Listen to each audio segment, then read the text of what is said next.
Shalom bien-aimés dans le Seigneur, c'est le révérend pasteur Patrick Kalengi. Aujourd'hui, nous sommes vendredi. Bienvenue dans cette émission Vaincre la sorcellerie.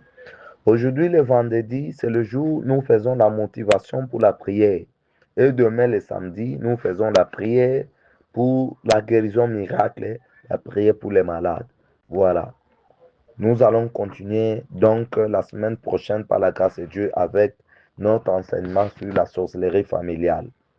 Bien-aimé dans le Seigneur, quand on a le combat de la sorcellerie, l'arme principale que nous utilisons, c'est la prière. C'est pourquoi le premier combat des sorciers, pour celui qui a la vie de prière, c'est le désarmer.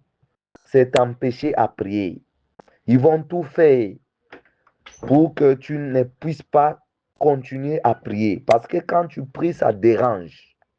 Ça les dérange.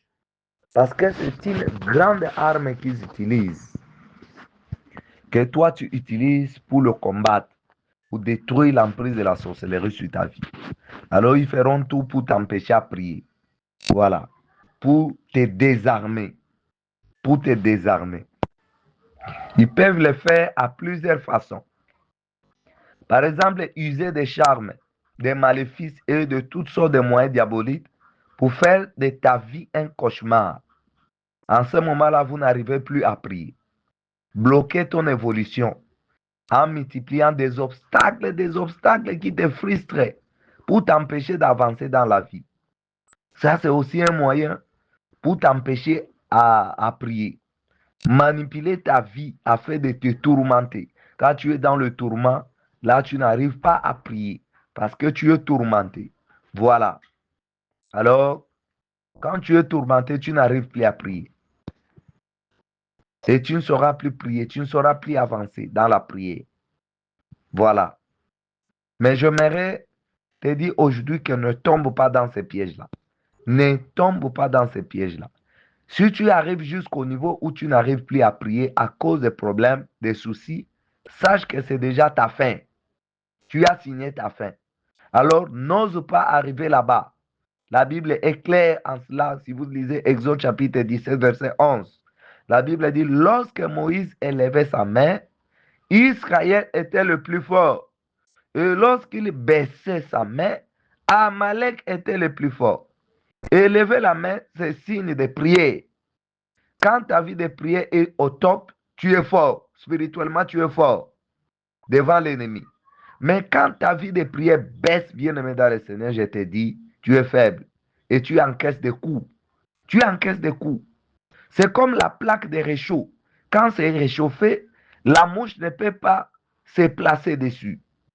Mais quand c'est froid, la même plaque là, la mouche s'assied dessus et peut faire tout ce qu'elle veut. Voilà.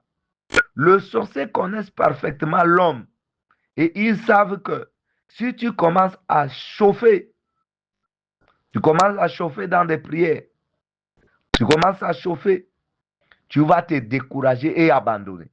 Ils connaissent ça très bien. C'est pourquoi, quand tu commences au début, là, ils vont se moquer de toi.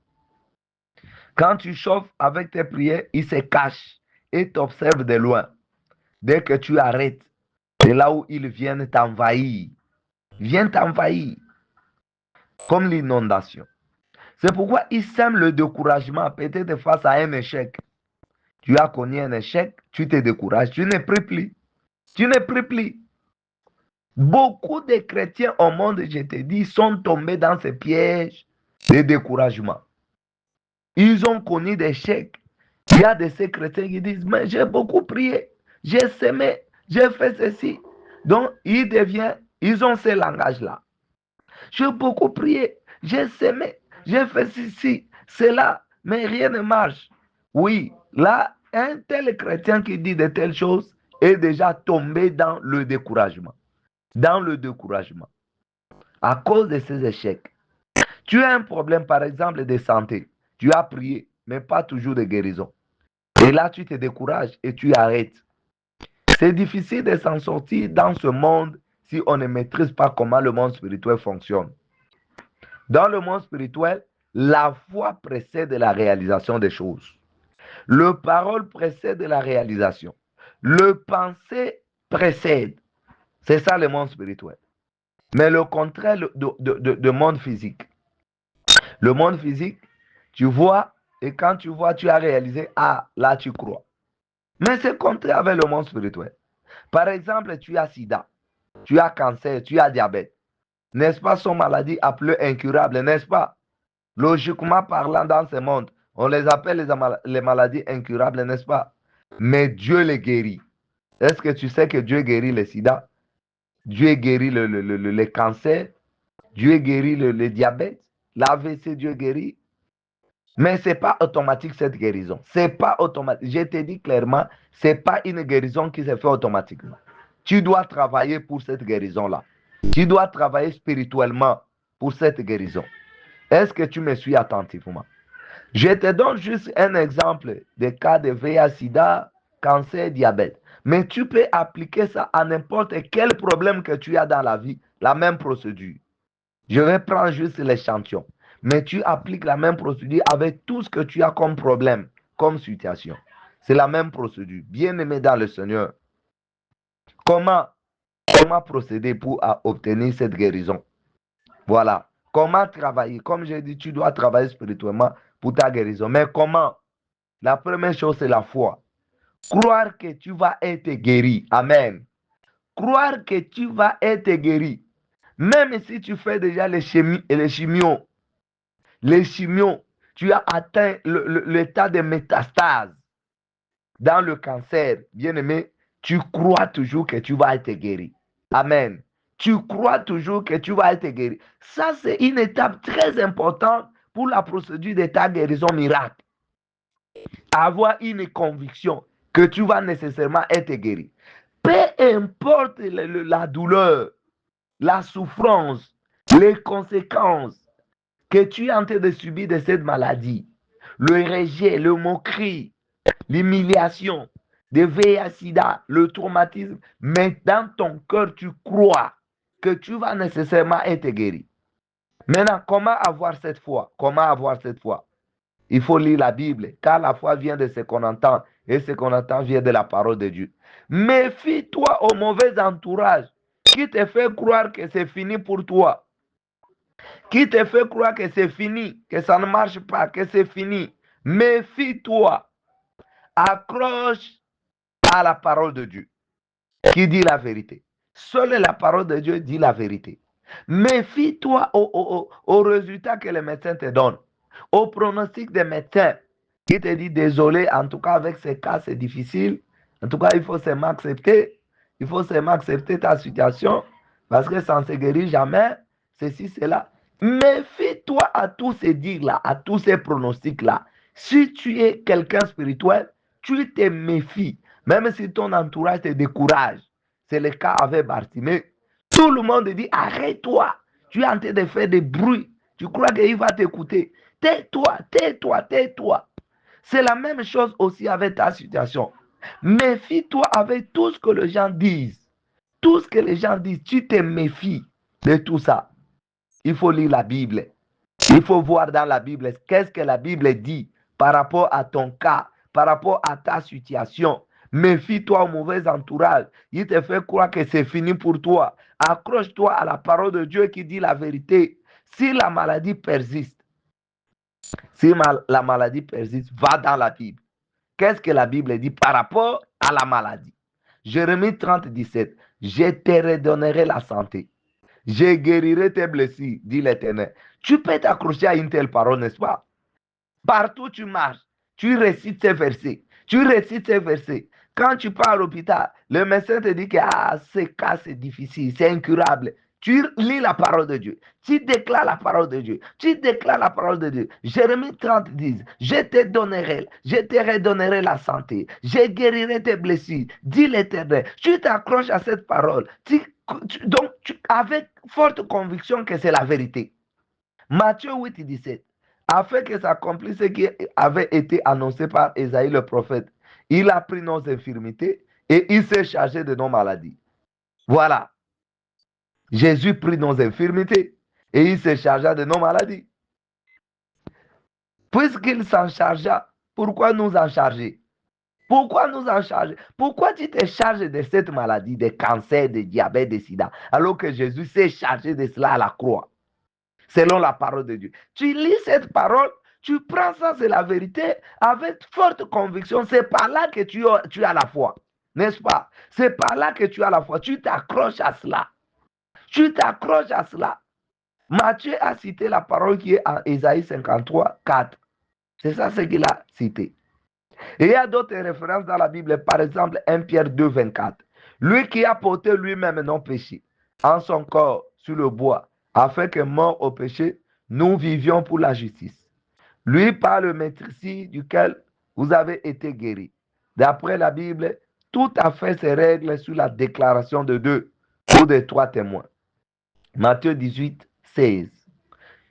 Donc, quand tu déclares, n'est-ce pas que ce problème est réglé par plusieurs témoins? J'ai lu combien de passages? Alors, tu prends tous ces passages-là, tu commences à déclarer, Seigneur, cette parole, c'est la vérité. Ça, c'est ta parole. Ça ne peut pas me mentir.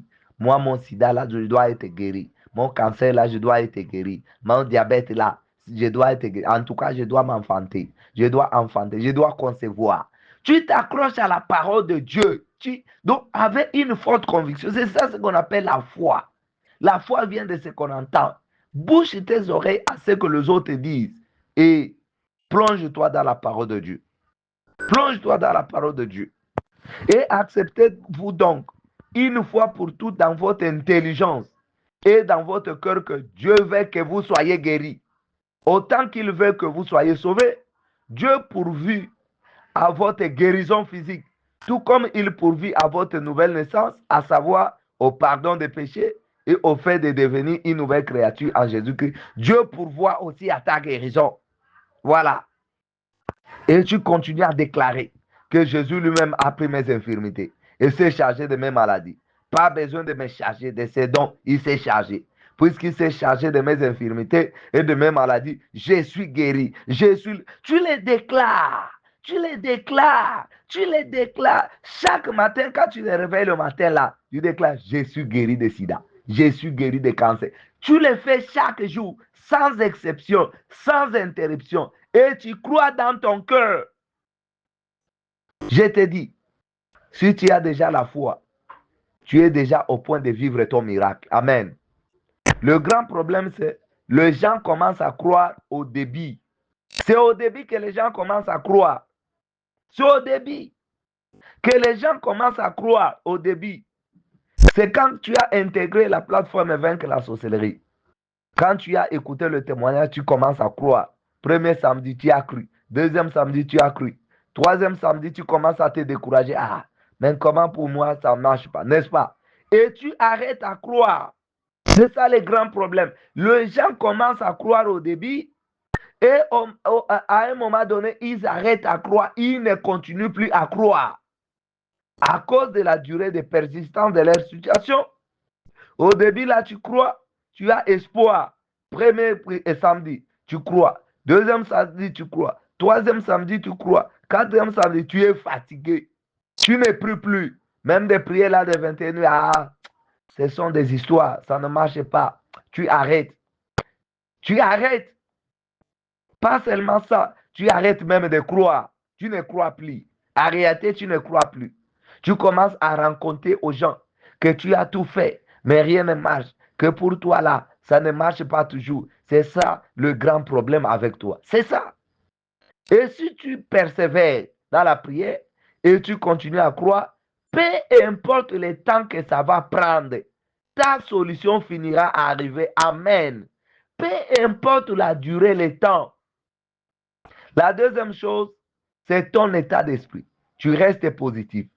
J'ai entendu des témoignages des chrétiens dans le monde entier qui étaient convaincus de guérir du cancer, de VIH-Sida ou des cancers de VIH-Sida ou de diabète. Ils se faisaient dépister chaque fois après des séances de prière. Il fait une séance de prière, soit avec un serviteur de Dieu, soit lui-même. Après cette séance de prière, il part se faire dépister. Et même le médecin le dit, le médecin le dit, arrête de faire ça. Et même, il y a des hôpitaux où on refuse carrément de les faire dépister. On refuse et ils changent l'hôpital. Ils partent se faire dépister ailleurs. Après, rien. C'est toujours positif. Il est toujours séropositif. Il revient encore. Il continue à faire des prières. Il croit. Il croit, il fait des prières. Après, dans la prière, il part encore se faire dépister la deuxième fois. Rien toujours, il est toujours séropositif. Il revient encore, il prie un autre jour, il prie. Il continue à croire avec toute conviction. Il s'est fait dépister encore, même 10 fois, même 10 fois. Et le 10e fois, finalement, il finit par vivre les miracles. Il y a de cela, peut-être c'est 2 fois, 3 fois. Ça dépend d'une personne à une autre. Tu t'es fait dépister même 5 fois et le miracle se déclenche. À cause de ta foi, la conviction qui est dans ton cœur que tu vas être guéri, la toute confiance que tu donnes à Dieu. Dieu n'est fini. La Bible dit, ceux qui se confient à Dieu ne seront pas dans la honte. Et tu prends cette parole-là, tu t'accroches à cela. Tu t'accroches à cela. Tu pries avec conviction, avec foi. Tu pars te faire dépister, même plusieurs fois. Même s'il y a toujours des échecs, tu continues, tu continues, tu continues. Ça finit par se déclencher. Quel que soit le nombre de mois, le nombre de jours, le nombre de semaines, le nombre de mois, même le nombre d'années. Il y a de ceux-là qui ont fait même 3 ans, 2 ans, 5 ans, et ils finissent par vivre les miracles. Toi, là, tu ne vois pas les miracles parce que tu arrêtes tôt. Tu arrêtes tôt. Mais ceux qui abandonnent tôt et arrêtent de croire, d'espérer, arrêtent aussi les processus de miracles. Quand tu arrêtes de prier, tu arrêtes de croire, tu as arrêté aussi ton processus de miracle. Je t'ai dit, la pensée doit rester positive. Dans tes pensées, tu dis que tu vas être guéri toujours, peu importe. Tu auras toujours un enfant, peu importe. Et tu continues à prier activement pour cela, comme Élie.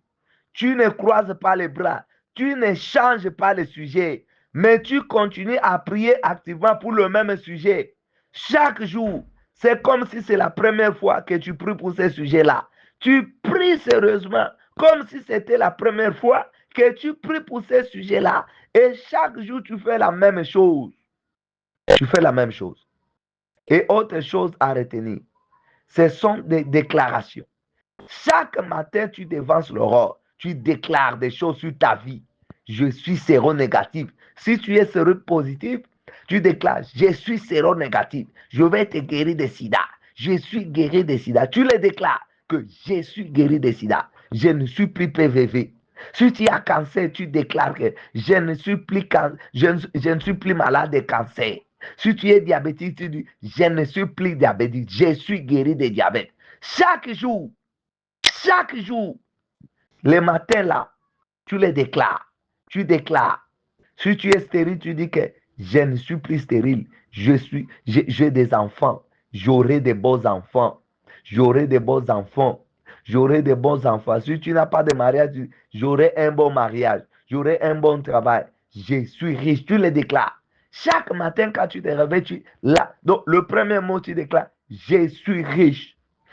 J'aurai des enfants. Je suis guéri des sida. Je suis guéri des cancers. Tu les déclares avec conviction chaque matin. Même quand tu ne vois rien, tu continues à déclarer avec conviction. Tu ne t'arrêtes pas un seul jour. Tu ne t'arrêtes pas 7 jours, mais tu continues chaque jour. Tu le fais chaque jour sans compter même le nombre de fois que tu as déjà déclaré. Tu t'en fous au nombre de jours et au nombre de fois que tu as déclaré. Chaque matin, tu les déclares. Chaque matin, tu les déclares. Chaque matin, tu les déclares. Tu ne t'arrêtes pas. Tu ne t'arrêtes pas jusqu'à ce que tu verras des résultats. Jusqu'à ce que tu verras des résultats. Lisons la parole de Dieu. Voyons avec Élie, 1 roi chapitre 18. 1 roi chapitre 18. Vous lisez les versets 41 jusqu'à 44. On lit le verset 41. Et Élie dit à Akab, monte, mange et bois, car il s'est fait un bruit qui annonce la pluie. Tu comprends? La parole précède. Est-ce qu'il y a déjà pluie? Non. Il n'y a pas pluie, mais Élie parle déjà à Akab avec toute conviction que Akab, toi roi Akab, va, monte et mange. Il y a des bruits de pluie. Mais même Élie n'a pas entendu des bruits de pluie là avec ses oreilles.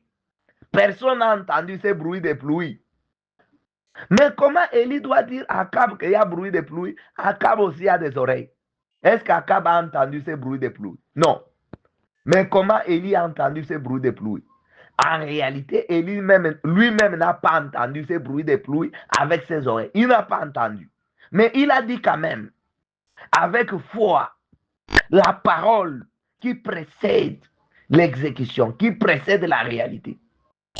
La deuxième chose, Élie a la conviction profonde, malgré la durée des périodes sans pluie.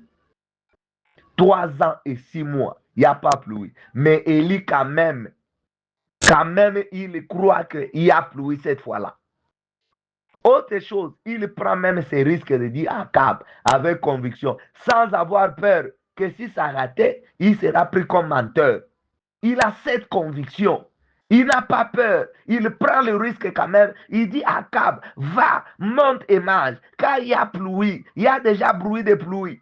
Il ne sait pas dire que non. Et si ça va rater, si je vais dire à ces paralytiques, lève-toi, marche, et ça va rater, je serai menteur devant les gens ici. Ah non, je ne prends pas ce risque-là. Je ne prends pas ce risque-là.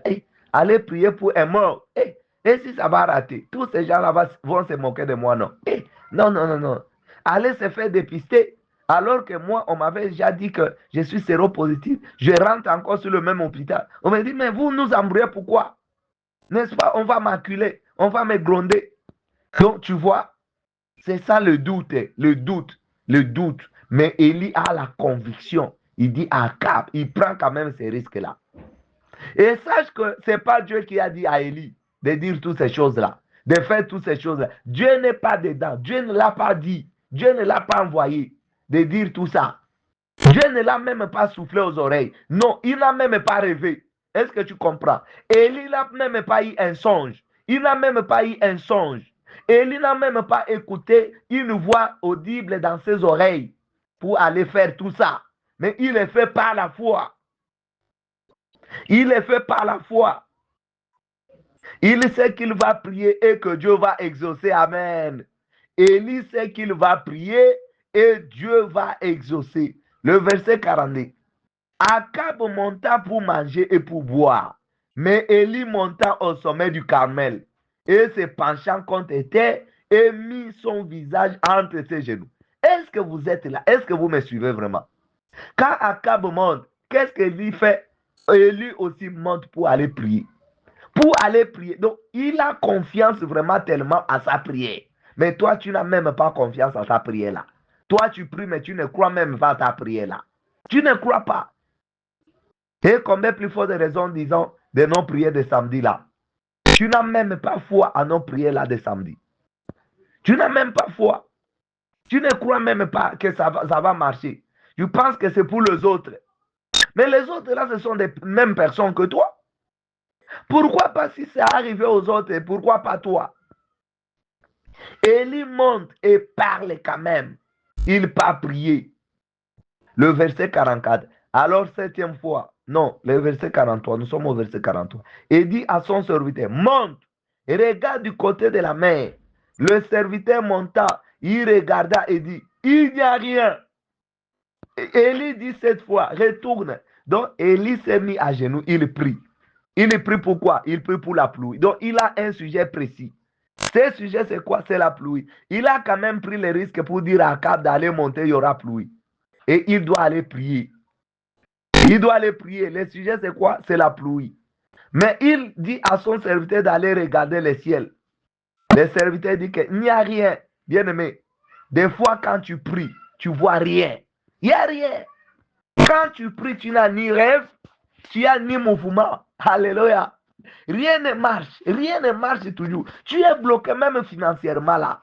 Tu ne trouves même pas à manger, mais tu pries quand même. Tu fais quand même des jeûnes. Tu pries contre la pauvreté, n'est-ce pas? Tu as des points de prière contre la pauvreté, mais rien. Tu n'as même pas à manger.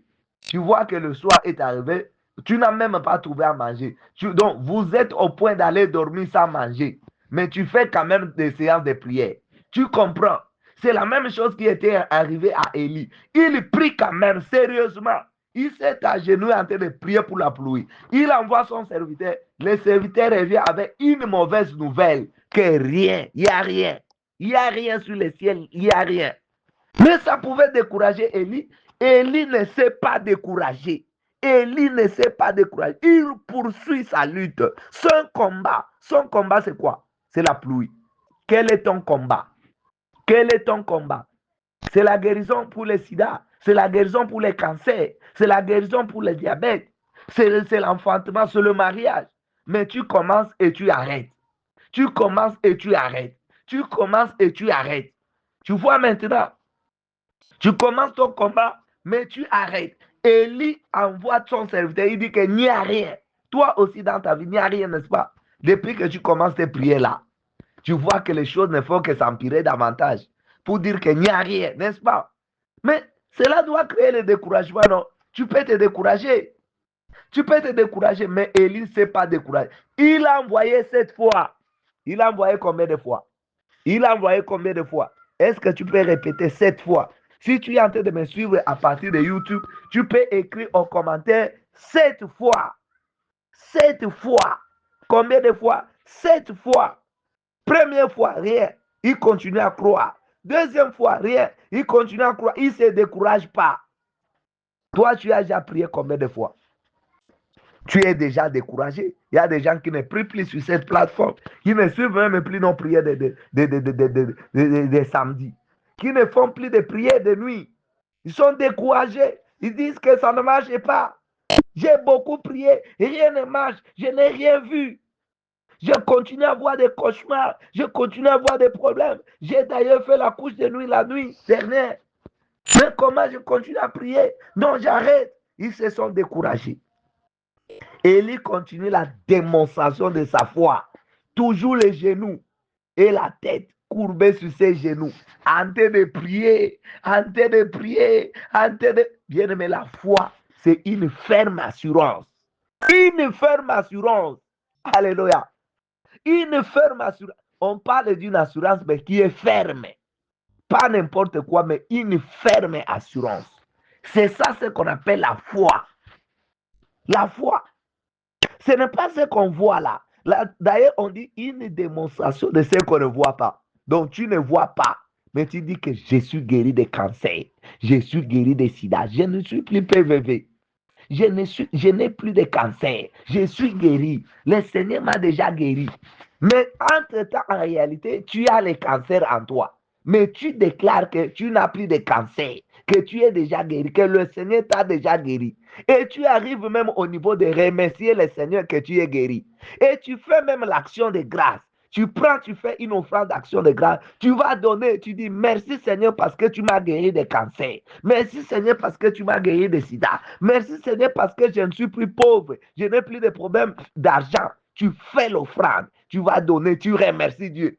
Mais en réalité, tu as toujours cancer dans ton corps. Tu as toujours cancer, tu as toujours sida dans ton corps. Tu as toujours la pauvreté. Mais tu dis que tu n'es plus pauvre. Tu dis que tu n'as plus de problèmes financiers. Tu dis que tu es guéri. Ah, quand je déclare, je sens l'onction de Dieu. Donc, des déclarations que je suis en train de faire ici, ça déclenche même le miracle. Ça déclenche même des guérisons dans la vie de quelqu'un qui est malade, qui me suit maintenant là. Ça déclenche même des délivrances. Oh, je vois quelqu'un qui est en train de manifester même quand je suis en train de prier maintenant, quand je suis en train de déclarer. Je sens même l'onction qui est en train de couler à moi quand je suis en train de faire de tes déclarations. Non, toi, tu n'as rien à manger, mais tu déclares que fini la pauvreté dans ta vie. Tu n'es plus pauvre. Donc, tu as ce mental-là d'acier. Tu es motivé que vraiment je suis guéri complètement. Tu prends même l'action de grâce, tu fais. Tu fais la prière, la prière, la prière. Tu as fini ta prière, tu as fini ta prière, tu ne vois rien. Tu pries contre la pauvreté. Au soir, il n'y a rien à manger. Il y a rien à... Mais tu remercies le Seigneur que merci parce que je ne suis plus pauvre.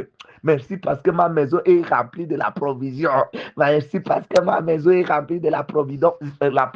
Tu peux commencer à faire même la louange. Tu danses, tu loues, tu danses. Mais tu n'as rien. La poche est vide. Mais tu danses, tu loues, Tu acclames Dieu. Alléluia. Il dit que merci. Tu remercies Dieu. Tu remercies Dieu. Tu danses, tu loues. Et tu pars dormir enfamé. Tu pars dormir enfamé. Ah! En tout cas, vous jouez avec ce qu'on appelle la foi. Vous jouez. Vous ne comprenez pas. Vous ne montez pas des dimensions. Vous ne montez pas des dimensions. Vous ne montez pas des dimensions. La foi, c'est une ferme assurance. Une ferme assurance. C'est quoi l'assurance d'abord? L'assurance, c'est quoi? Tu as acheté un véhicule. Tu peux payer l'assurance.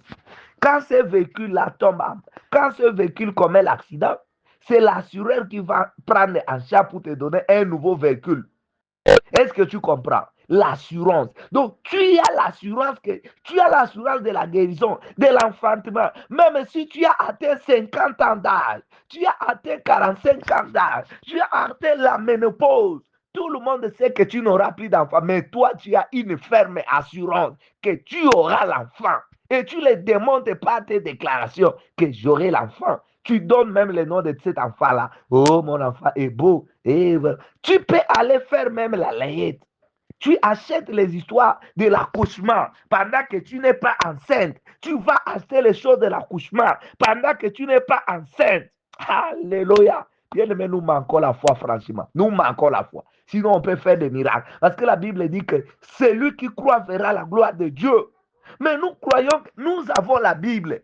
Nous avons la Bible, mais on n'a même pas foi à cette Bible-là. Franchement, on n'a pas la foi. Parce que la Bible est remplie de versets qui te donnent la foi. La Bible dit que la Bible a beaucoup de versets qui nous fait monter la foi. Alléluia. Mais on n'a pas cette foi-là. On n'a pas la foi. On n'a pas la foi. La Bible dit que celui qui croit verra la gloire de Dieu. Mais toi, tu dis que ça ne marche pas. Ça ne marche pas.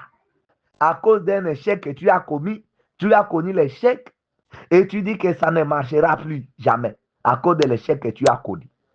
À cause de l'échec que tu as connu. Parce que tu es allé, tu priais pour une maladie, tu priais pour ta santé, mais tu vois que la maladie persiste. Et toi, tu es fatigué. Tu es fatigué. Donc, tu n'as plus l'assurance. Tu n'as plus l'assurance santé. Est-ce que quelqu'un est en train de me suivre maintenant là? La foi, c'est une ferme assurance. Des choses qu'on espère. Tu espères quoi? Le mariage. Tu as une conviction. Tu décris même ton futur mariage, même ton futur foyer. Dans mon foyer, ça sera comme ça. Ça sera comme ça. Oh, mon foyer là, viens vite, vite là. Oh, d'ailleurs, l'année prochaine, on vient me doter. Mais tu n'as même pas un fiancé. Mais tu dis que l'année prochaine, on vient me doter. Ou bien le mois prochain, on vient me doter. Tu les déclares. Tu te prépares comme quelqu'un qu'on vient aussi doter. Tu te prépares. Chaque matin, tu les déclares et tu te prépares aussi. Tu fais aussi l'économie que ça, c'est pour le jour de mon mariage. Mais toi, tu n'as pas encore un fiancé. Mais tu fais quand même l'économie que ça, c'est pour mon jour de mariage. Tu prépares même un habit, un vêtement. Ça, c'est pour le jour de mon mariage. Tu peux aussi préparer déjà. Tu pars demander le prix déjà. La location des robes de mariage, c'est combien? Et la salle, tu fais déjà un budget, mais tu n'as même pas un fiancé. Tu fais déjà un budget pour ton mariage. Alléluia. Bien-aimé dans le Seigneur, c'est ça la foi. Une ferme assurance des choses qu'on espère et une démonstration. Ça ne se limite pas par une ferme assurance, la démonstration. Élie dit à Cap, va, monte, va manger vite parce que la pluie, il s'annonce la pluie. Une démonstration. Une démonstration. Ce sont des aventures quand tu vois, allez, tu commences à croire. C'est ce que Jésus a dit à Thomas. Heureux celui qui croit, même quand il ne voit pas. La Bible dit les justes vivent par la foi. Les justes ne vivent pas par les connaissances, pas des relations, pas de l'argent, pas de quoi que ce soit. Les justes vivent par la foi. La foi que tu as, c'est plus que l'argent. La foi que tu as, c'est plus que le véhicule. La foi que tu as, c'est plus que le travail. Parce que c'est la foi qui te donne tout ça. La foi te donne le travail. La foi te donne le mariage. La foi te donne l'enfantement. La foi te donne la guérison. Si tu as la foi, tu as tout. Ne joue pas avec quelqu'un qui a la foi. Ne joue pas avec quelqu'un qui a la foi. Si tu n'as rien physiquement, tu as la foi, tu as un dépôt. Tu as un dépôt. Tu as un dépôt. Tu as un dépôt. La Bible dit quoi? Jésus-Christ sur la croix dit, tout est accompli.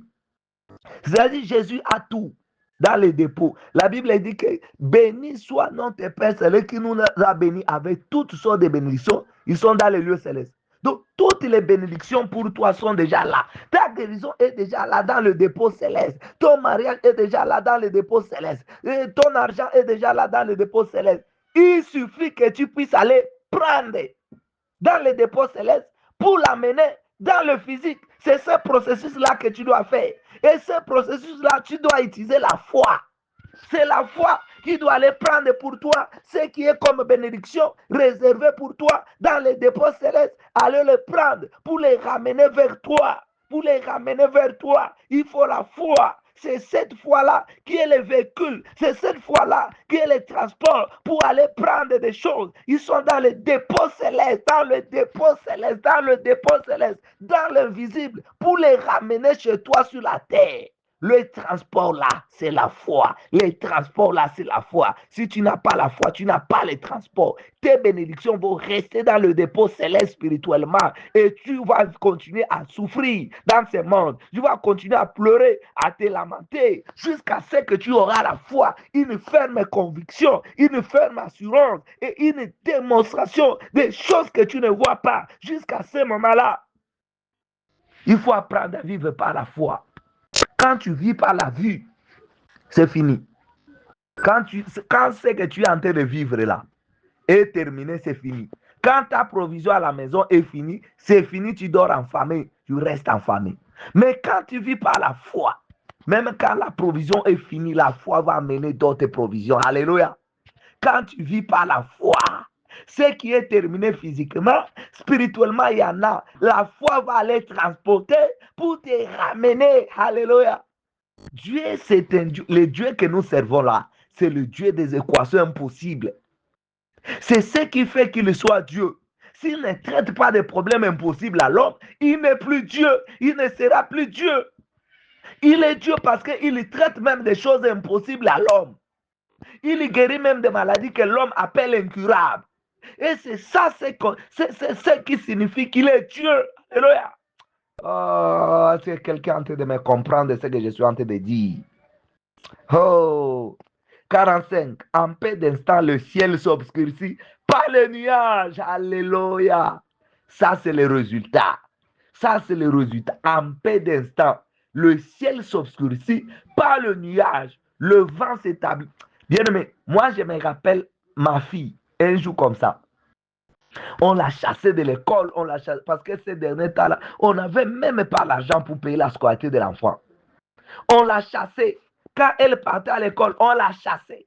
Quand elle partait à l'école, on l'a chassée. Et un jour, qu'est-ce qu'elle a dit?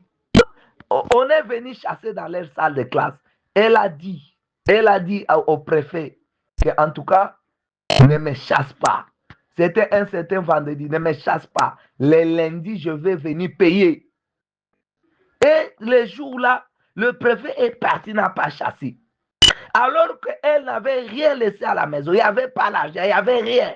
Elle a dit, ne me chasse pas aujourd'hui là. Elle s'est tenue les jours là. Elle dit, ne me chasse pas. Elle a eu le courage, hein, ne me chasse pas aujourd'hui. Les lundis, je viendrai payer. Oh. Et les lundis là, le Seigneur m'a ouvert la porte. J'ai trouvé l'argent. J'ai trouvé l'argent. C'était quoi? Un pasteur est venu chez moi. Il dit que le Seigneur m'a dit que je te donne ma dîme. Je te donne ma dîme. C'était combien? C'était $60. Le Seigneur m'a dit que je te donne ma dîme, $60. Elle m'a donné. Oh, mais j'étais perturbé. Je priais, j'ai remercié le Seigneur parce qu'il m'a exaucé. Quand je suis arrivé, j'ai pris l'argent, j'ai donné à ma fille. Va payer. Le lundi, effectivement, elle est allée payer. C'est la foi qui a payé. Bien aimé, nous jouons beaucoup, franchement, on joue. On joue beaucoup on s'amuse avec la vie sur la terre. Alors qu'on est enfant de Dieu, on a tout. Dieu nous a tout. Jésus a dit, tout est accompli. Mais on vit encore comme si Jésus n'avait rien fait sur la croix. Qu'est-ce que Jésus est allé faire sur la croix?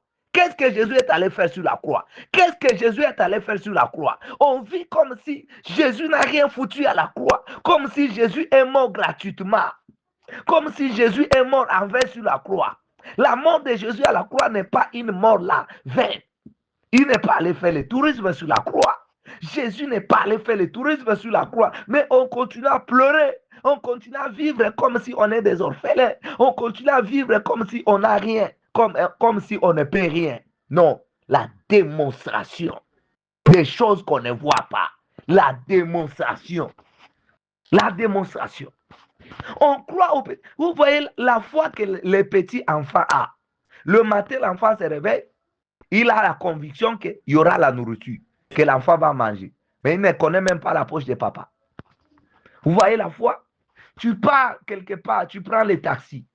Tu montes sur les taxis, tu demandes le prix. Tu demandes le prix, on te fait monter. Est-ce que le taximan te dit que monte-moi d'abord les billets d'argent que tu as pour que je vois? Non, tu montes quand même. Et à la destination, il te demande l'argent. Paye cet argent. Tu payes la foi. Et quand tu montes dans les taxis, là, est-ce que tu demandes au chauffeur, est-ce que tu as mangé? Est-ce que cette voiture est en bon état? Est-ce que ce n'est pas en panne? Est-ce que vraiment ça ne va pas tomber en panne en route? Rien, tu ne poses pas toutes ces questions. Tu as la foi. Maintenant, la foi en Dieu, c'est ce que toi tu manques. Tu manques seulement la foi en Dieu. Tu as la foi aux gens de ce monde. Mais seulement à Dieu, tu n'as pas la foi. La foi que tu as là, avec ton mari, vous dormez le même lit le matin. Tu sais qu'il est dormi sans argent, mais le matin, tu lui demandes l'argent pour le déjeuner. Tu as la foi quand même. La foi, la foi, la foi. Élie dit quoi? Ça a donné les résultats. La foi paye. En peu d'instants, le ciel s'obscurcit par le nuage. Le vent s'établit et il y eut une forte pluie. Akab monta sur son char et partit pour Jisraël. Bien-aimé, celui qui a la foi, il va diriger ceux-là qui n'ont pas la foi. Quelqu'un comme Akab là, il est seulement comme ça, chèvre là comme ça. Donc il n'a pas la foi. Il n'a pas la foi. Mouton comme ça là. Il n'a pas la foi. Il est dirigé par Élie qui a la foi. Mais lui, il a le pouvoir. Il est roi. Tout Israël lui appartenait. Il est roi. Les richesses d'Israël, les histoires d'Israël lui appartiennent. Il a tout. Physique, il a tout. Il a tout, mais il n'a pas la foi. Mais c'est celui qui a la foi qui n'a rien. Qui n'a rien, c'est lui qui dirige, c'est lui qui a tout là sur ces mondes. Bien aimé, si tu as la foi, tu vas diriger. La Bible dit même que c'est lui qui a la foi comme la graine de moutarde. La graine de moutarde, c'est la plus petite des graines. La plus petite des graines, la graine de sénévé. Une petite graine. Donc, la plus petite des graines, c'est la graine de sénévé. Mais Jésus dit que si tu as la foi comme ça, tu peux déplacer les montagnes. Mais on ne comprend pas toujours. En tout cas, nous là, les humains, on doit nous fouetter, franchement. On doit nous fouetter. Parce que nous là, vraiment, on ne comprend toujours rien. On est des bourriques de haut niveau, on ne comprend rien. Des petites phrases qui sont écrites, qui sont même traduites en français. Qu'avec une petite foi, tu peux déplacer des montagnes. Mais nous manquons même cette petite foi-là. Nous manquons ça. Nous manquons ça. On va aller dire nos problèmes à tout le monde, aller par-ci, par-là, sauf mettre la foi en Dieu. On n'a que la foi aux gens de ce monde. Quelqu'un qui t'a promis l'argent. C'est celui-là que tu mets la foi. Tu mets la foi, tu peux aller même t'agenouiller devant lui parce qu'il va te donner l'argent. Mais tu n'as pas la foi en Dieu. Bien-aimé, celui qui a la foi est capable de tout. Est capable de tout. Élie n'avait pas à son époque la Bible qui pouvait augmenter sa foi. Je te dis, si Élie vivait dans notre période ici, il ferait des plus grands miracles. Ferait des plus grands miracles.